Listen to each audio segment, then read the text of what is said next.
get the question, what are judges actually looking for, and how should I think about this document? And so the purpose really here is to go through, talk about sort of the objectives of what's going on, as well as what judges are looking for. I've been a judge. I was talking to one of my colleagues about it.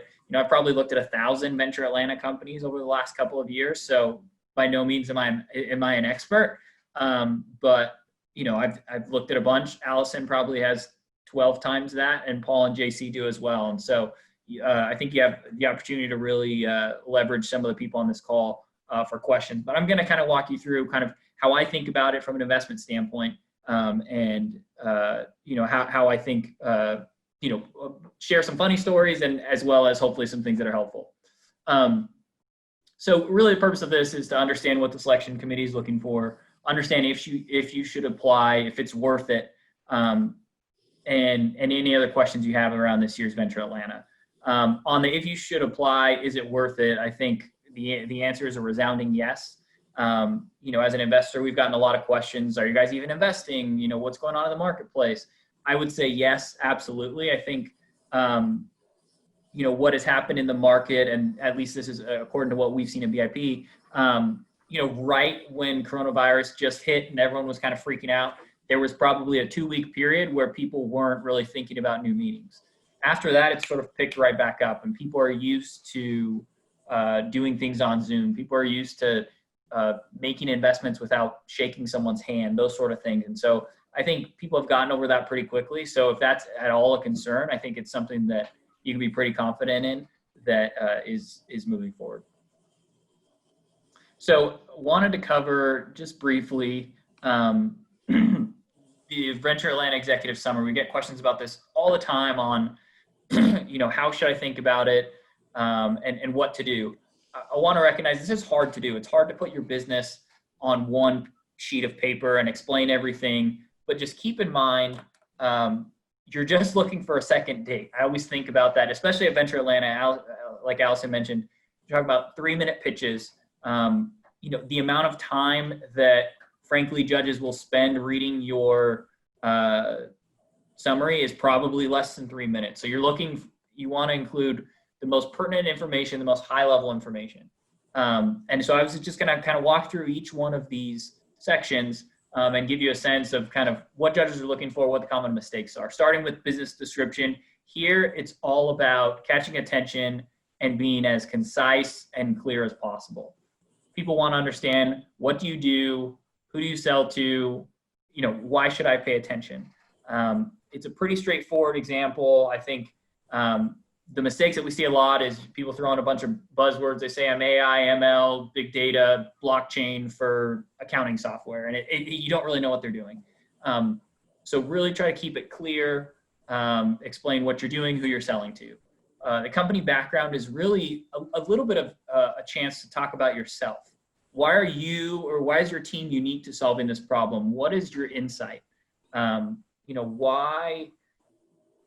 What caused you to do this? Being an entrepreneur is something that is, to a lot of people crazy, right? You're leaving the comfort of, a more stable job, and you're moving to something that you think you can change the world.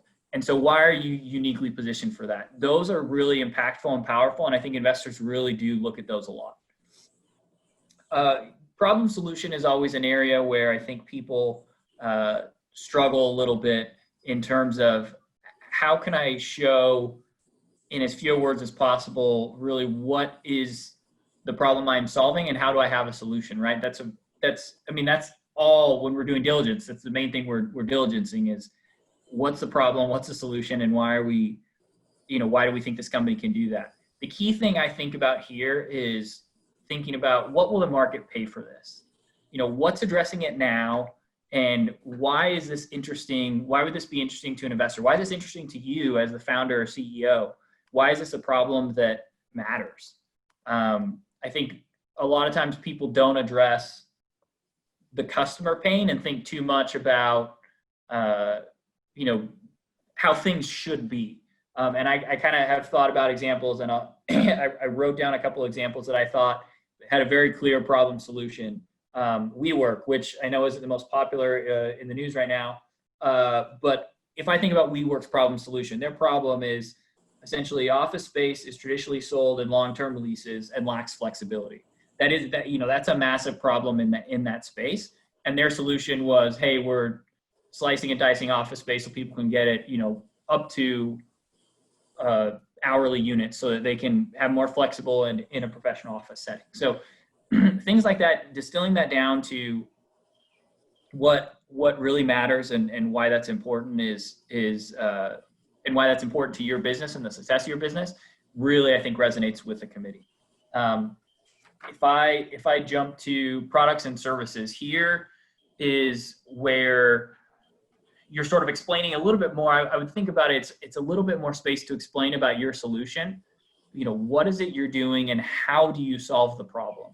In WeWork's case, it would be, we've purchased all these buildings on long-term leases at set rates, and we can fill the space and lease it back out at higher rates, and we take an arbitrage, and that's how we make money. That's a very simplistic way to understand that business, but really think about, could your mom or your grandmother understand what this is, and understand, why is it different from the market? Why does this fit your problem? So between problem solution and product service, I think you have a massive, massive opportunity to tell your story.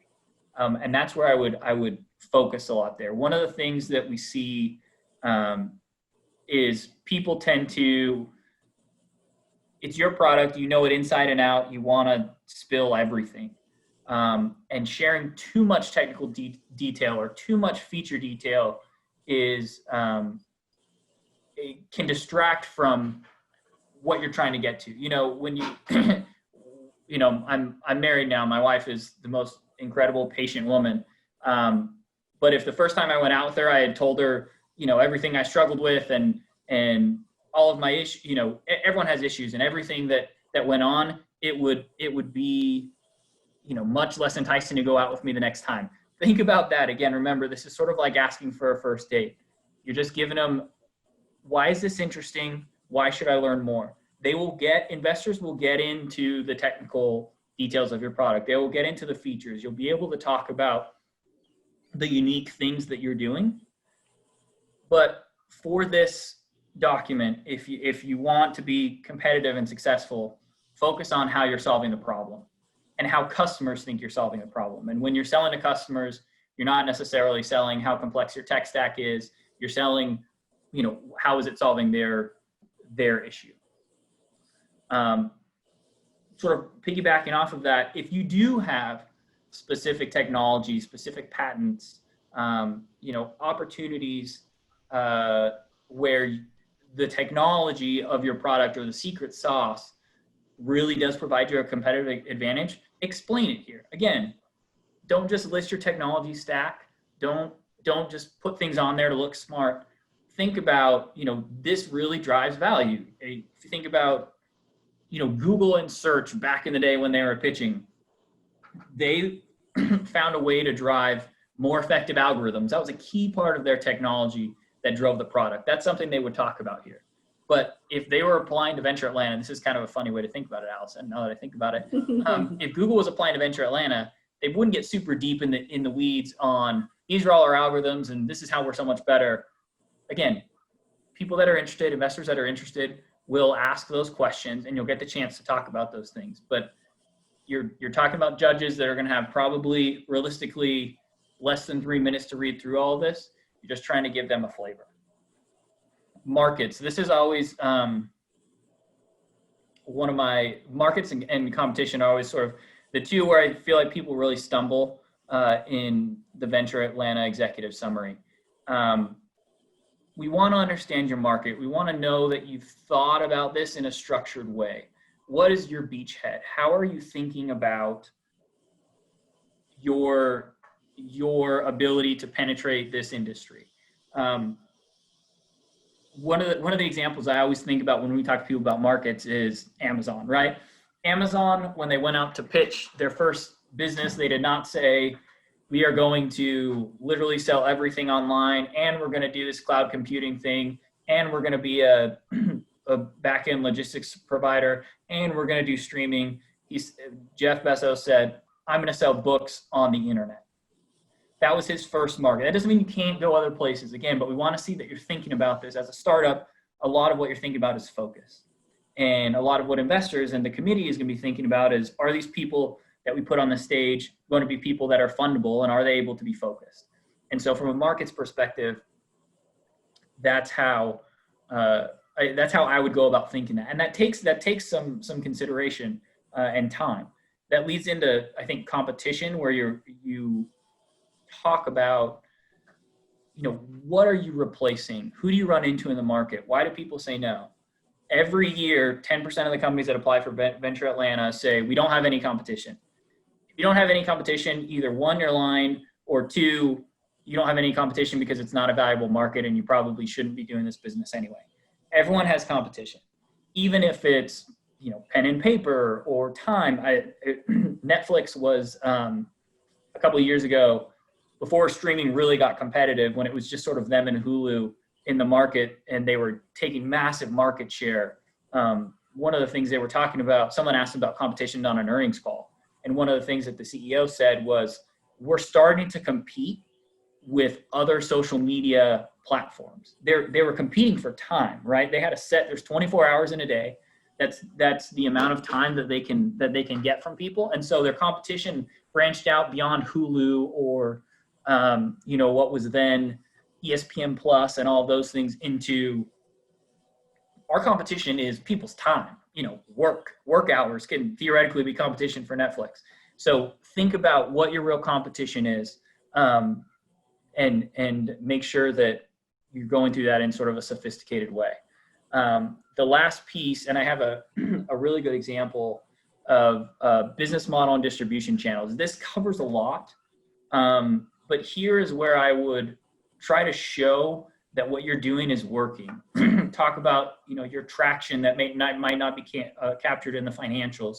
How do you know that your marketing program is working? What are the key inputs into your business that drive outputs?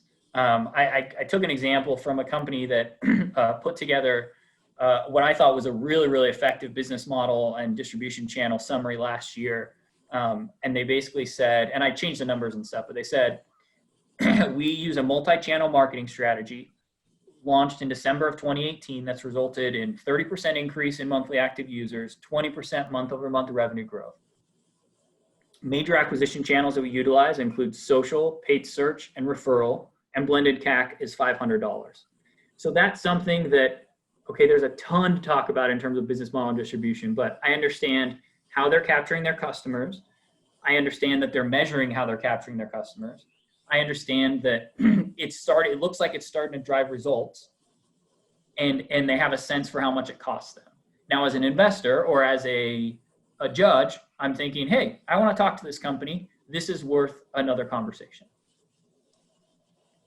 And the last part, again, I don't want to spend too much time here, but the last part thinking about is just the revenue piece. There's always people that try to, game revenue, or they'll put bookings or billings. They'll put a GMV number. It's okay to put, but make sure you label it. Don't feel like you have to, and Allison may kill me for saying this, but don't feel like you have to. It says revenue. Explain. If it's GAAP revenue, say GAAP revenue. If you're showing ARR, say ARR. These things are extremely important, especially, again, think about the amount of time that people have to look at these applications and to process, hey, is this something that's worth going to the stage? Is something that's worth putting in front of investors? And just always remember, we understand projecting way out into the future is difficult, but remember, crazy projections can hurt. Even if your business is going to go from, 1 to 50 to 200, my recommendation would be not to say that unless you have a really, really good reason why, because most people just aren't going to believe it, and it hurts your credibility. So just a couple things to remember. Make sure your traction comes through. If there's one piece of advice, it's make sure that whatever you're doing and the traction of what you're doing comes through on this document. If that traction isn't revenue, if it's product development or active users or things like that, that's okay. Make sure you highlight it though. Remember, there are real people looking at hundreds of these. Make it easy. You know, as much as I think we'd all like to spend a ton of time going through these and really trying to evaluate who the best companies are, there's a time sensitive nature here. So understand that people are looking at it. Make it something that catches their attention and wants to learn more. Understand this is difficult. To pitch your business on paper, it really requires effort. Don't be discouraged. It may take a couple of drafts. It may take you some time, but I promise you, if you take this seriously, it will help you how you pitch your business moving forward. It will help you in discussions with investors. If you're able to describe things really succinctly, I promise you, you will raise money better. And the last thing, again, I would just emphasize, this is a fantastic opportunity. I promise you, investors are active. The opportunity that Ventureland is creating to build long-term relationships with investors is absolutely integral, especially in this time when people can't meet face-to-face. People are getting over that, but having a relationship, having had multiple conversations, even if you're not raising money, like Allison said, right away, having those conversations is extremely important. And those are the businesses that are getting funded. So again, feel free. Thank you so much for coming, and please feel free to ask any questions.